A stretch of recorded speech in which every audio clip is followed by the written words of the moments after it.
Greetings YouTube, once again, Apple Stump Bushcraft here. Today we're going to make some weatherproof or waterproof matches with strike anywhere matches and some quick tinder patches, and we might even try some waterproofing some bigger matches that are strike on the box only. So materials we're going to need today: we have an old soup can. I made a little pour spout on it. It's got paraffin in it. We're going to have to heat that up a little bit. So this is my alcohol burner that I made out of a Vienna sausage tin. You can see it's had quite a bit of use. So we're going to put some denatured alcohol in there, probably about a tablespoonful is all we need. Oh, there's a tablespoon. That's probably more than we'll need, but we'll get it done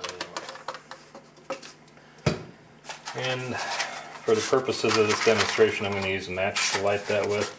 A ferro rod would do just as well. I like matches. Quick and easy solution to making a fire if you have them and if they'll work. So, I'm going to watch that flame for a little bit. You may be able to see down inside, smaller flames are starting to poke towards the inside from the jet holes that are on the outside of it. So when that starts to happen, we can take our can and just lower it kind of slowly down onto the stove. That also helps preheat it. And then you can see that the jets are lit, and they are in fact burning. Move that a little closer so I can see it.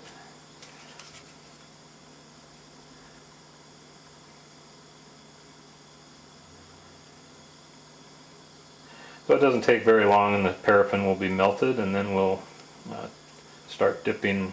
You see a little smoke coming out of the can right now, right there. And soon the paraffin will be adequately liquefied to where we can dip the matches in it and the cotton pads and make tinder pads with them. So I'll come back when it's ready.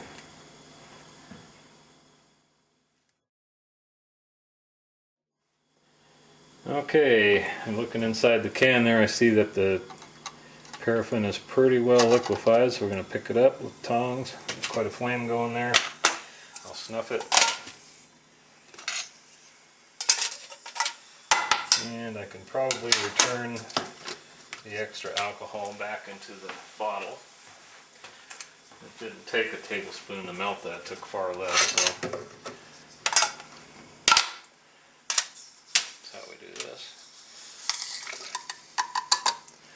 Pour that back into the bottle.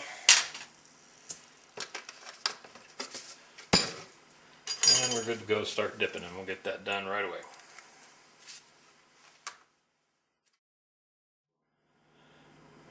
One thing that you might be interested in is the kit that I keep that little alcohol burner in. So we'll show you that. This is an old roasted salted peanut can.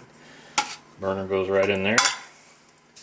And it's just a book of matches to start the fires with if we want. You can always use a ferro rod.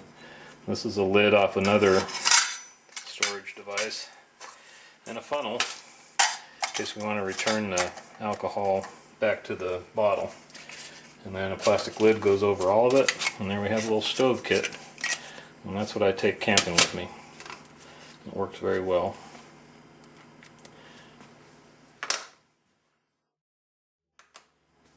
Okay, now we can look down inside the can. Ooh, it's pretty hot. You might be able to see the liquid paraffin down in there. It's nice and hot.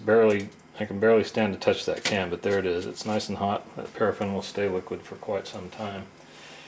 So we're just going to take some green light, diamond green light, sourced from recyclable forests.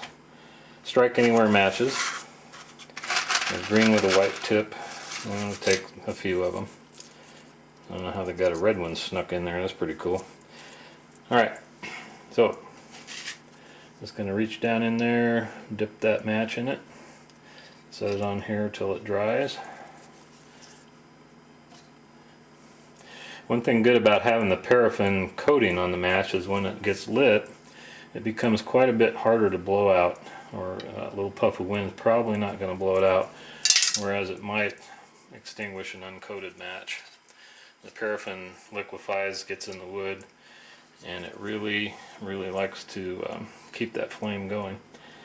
So we're just setting them on the edge of this pizza tin until they dry. In a little while we'll see just how strike anywhere they remain, or if they do. In the meantime, we have these giant barbecue lighting matches.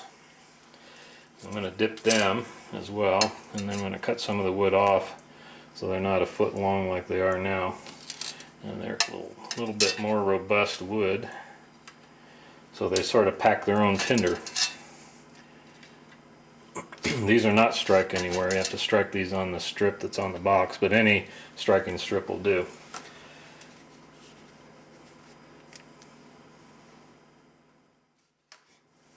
Now we're going to dip some cotton patches. These are just like little makeup removing patches. Get about 100 of them at the dollar store for $1. And we're going to dip those a little over halfway into the molten paraffin using some tongs. Let the excess wax kind of drip off. I have a sheet of wax paper over here I'm going to put them on. Hopefully that'll keep them from sticking, or if they do stick, when they come off they'll have a little extra wax on them.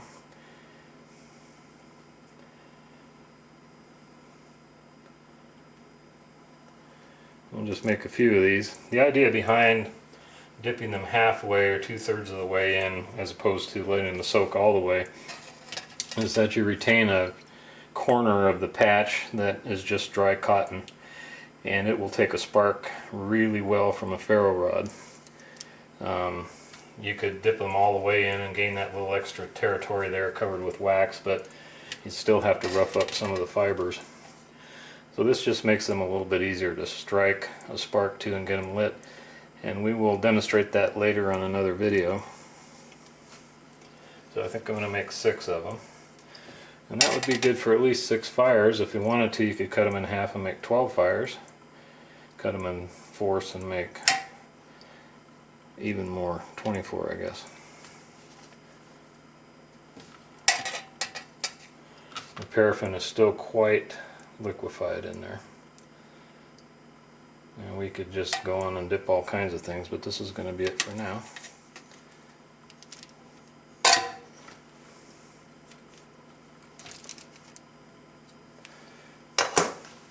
And we'll check them out and see how they fare. We're going to strike the strike anywhere matches that we dipped in the paraffin on a brick or something and see if they'll strike anywhere. And we'll strike the long barbecue style matches on a striker pad, and we'll try a ferro rod on the cotton dipped in paraffin.